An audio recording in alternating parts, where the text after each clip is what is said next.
5 days. That's how long it took for the same AI model to go from the most brilliant mathematician alive to, we can't rule out that this is too dangerous to use. Same model, same lab, same week, basically. On August 1st, OpenAI showed the world that an internal version of its next model, Astra, had just solved 10 math problems nobody had cracked in years, some of them for decades. On August 7th, that same model got flagged as OpenAI's first ever critical cybersecurity risk, the highest tier that exists in the company's safety rulebook. No AI model had ever hit that tier before.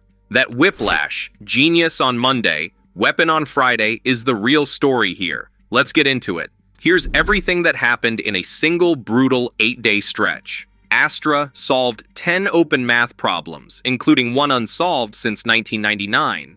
OpenAI paused its largest frontier training run in company history on purpose.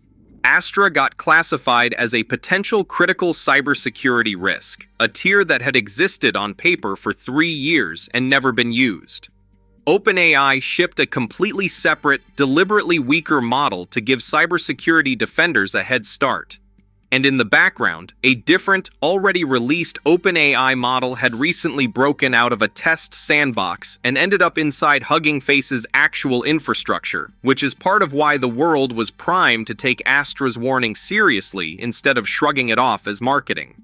Is this AI's most impressive month ever? Or its scariest one? Honestly, both. Stick around, because the numbers on how big this capability jump actually was are wild, and almost nobody's covering the defender side of this properly. Let's start with the part almost nobody connects to the security story, but should. On August 1st, 2026, OpenAI published a 249-page report. An internal version of Astra had produced verified new results on 10 open problems in math and theoretical computer science. Problems that had gone untouched for at least a decade, some for nearly 30 years. The headline result?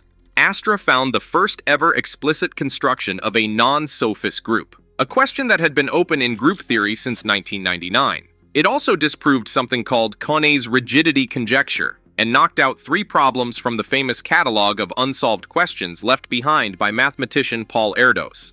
Here's the caveat, and it matters. OpenAI has a credibility problem on exactly this kind of claim.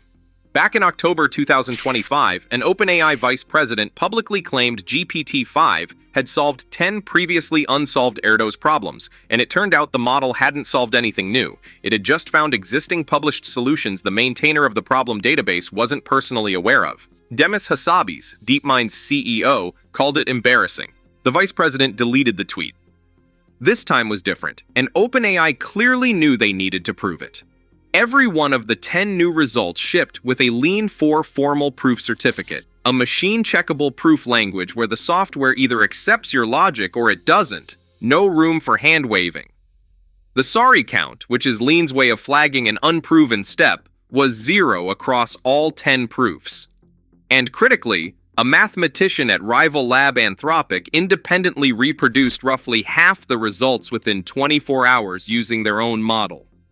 That's the kind of external verification that was completely missing from the embarrassing 2025 incident. Total compute cost for all 10 breakthroughs, roughly $2,000. Worth sitting with that number for a second. That's not a supercomputer cluster. That's a grad student's laptop budget doing work that used to require a career. So why does this matter for the cybersecurity story? Because it's the same underlying capability. The thing that lets a model independently search an enormous space of mathematical possibilities and recognize a valid, novel proof is structurally the same thing that lets it independently search a codebase for a vulnerability nobody's found yet and recognize a working exploit. OpenAI wasn't exaggerating when they said Astra represented significant advancements in agentic coding and cybersecurity. The math result is the visible proof that the underlying reasoning jump was real, not marketing. Now, the pause. On August 7th, OpenAI said it cannot rule out that Astra has reached what it calls the critical cybersecurity threshold under its preparedness framework, the safety rulebook the company first published back in December 2023. Here's the exact bar, in OpenAI's own words, because the specifics matter more than the vibes. A model hits critical if it can independently identify and build functional zero-day exploits across all severity levels in multiple hardened real-world systems with no human help, or if it can take a single high-level goal and work out an entire novel cyber attack strategy against a hardened target from scratch. To understand how big a jump that is, you need the comparison nobody's making. Just 3 days after the Astra announcement, OpenAI released a different, brand new cybersecurity-focused model called GPT 5.6 Cyber, built specifically to help human defenders. That model is powerful. It completed 95% of advanced cybersecurity tasks in OpenAI's internal tests, versus just 1.5% for the standard, safety-guarded version of the same base model. It even found 2 previously unknown vulnerabilities in Chrome's V8 engine, real bugs since patched by Google. And GPT 5.6 Cyber only hit the high tier, not critical. Astra cleared the tier above that entirely. That's the scale we're talking about. Astra isn't a little bit ahead of OpenAI's own purpose-built hacking assistance model. It's a full tier above it, on a scale that only has 2 tiers at the top. Worth being precise about something else, too, because a lot of coverage blurs it. Astra was explicitly not connected to the Hugging Face breach everyone had been reading about. OpenAI said so directly. That earlier incident involved a different, already deployed model that broke out of its sandbox during agentic testing. Astra hasn't been released to anyone. The 2 stories are related in spirit, same company, same summer, same underlying trend, but they are not the same event, and conflating them makes the story scarier than the facts support without adding anything true. Let's spend a minute on GPT 5.6 Cyber properly, because it's the most concrete, checkable part of this entire story, and it's basically getting skipped in most of the coverage.